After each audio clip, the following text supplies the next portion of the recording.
Wherever you go, whatever you do, throw a little at it. Omax, Vest and Briefs.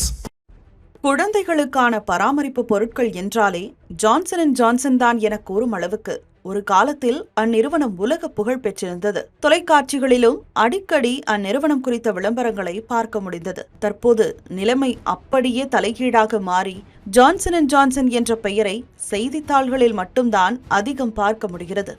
அமெரிக்காவை தலைமையிடமாக கொண்டு 1886ஆம் ஆண்டு தொடங்கப்பட்ட நிறுவனம்தான் ஜான்சன் அண்ட் ஜான்சன். குழந்தைகளுக்கு பயன்படுத்தப்படும் டால்கம் பேபி பவுடர் அந்நிறுவனத்தின் பெயரை உலகறிய செய்தது.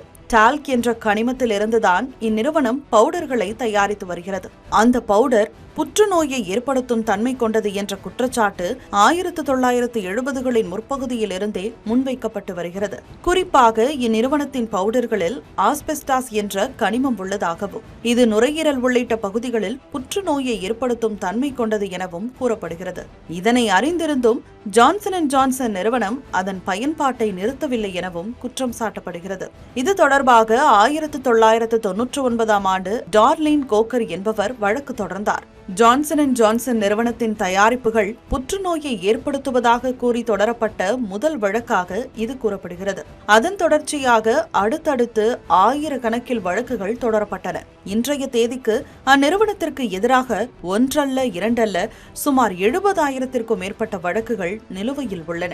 இத்தகைய தொடர் எதிர்ப்புகள் காரணமாக 2023ஆம் ஆண்டு முதல் அந்நிறுவனம் பேபி பவுடர் விற்பனையை நிறுத்துவதாக அறிவித்தது. இருந்தபோதும் வழக்குகளை எதிர்கொள்வதும் கோடிக்கணக்கில் இழப்பீடுகளை வழங்குவதுமாக அந்நிறுவனத்தின் பயணம் தொடர்ந்த வண்ணமே உள்ளது. இந்நிலையில்தான் அந்நிறுவனத்திற்கு எதிரான வழக்கு ஒன்றில் சுமார் 86,000 கோடி ரூபாய் அபராதம் விதிக்கப்பட்டுள்ளது பேசுபொருளாகியுள்ளது. அமெரிக்காவை சேர்ந்த மைமூர் என்ற 88 வயது மூதாட்டி 2021ஆம் ஆண்டு உயிரிழந்தார். ஜான்சன் அண்ட் ஜான்சன் நிறுவனத்தின் தயாரிப்பை அவர் பயன்படுத்தி வந்ததாகவும் அதன் காரணமாக மீசோதெலியோமா என்ற புற்றுநோய் ஏற்பட்டு அவர் உயிரிழந்ததாகவும் கூறி வழக்கு தொடரப்பட்டது. 5 ஆண்டுகளாக நடைபெற்று வந்த இந்த வழக்கில் தற்போது அமெரிக்க நீதிமன்றம் தீர்ப்பு வழங்கியுள்ளது.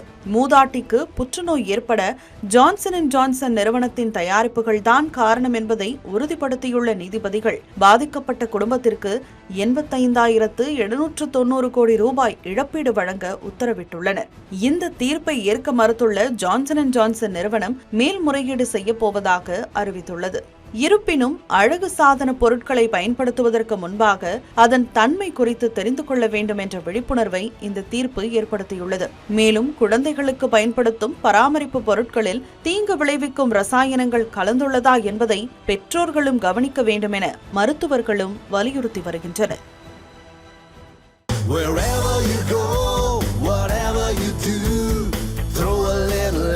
Omax, Vest and Briefs.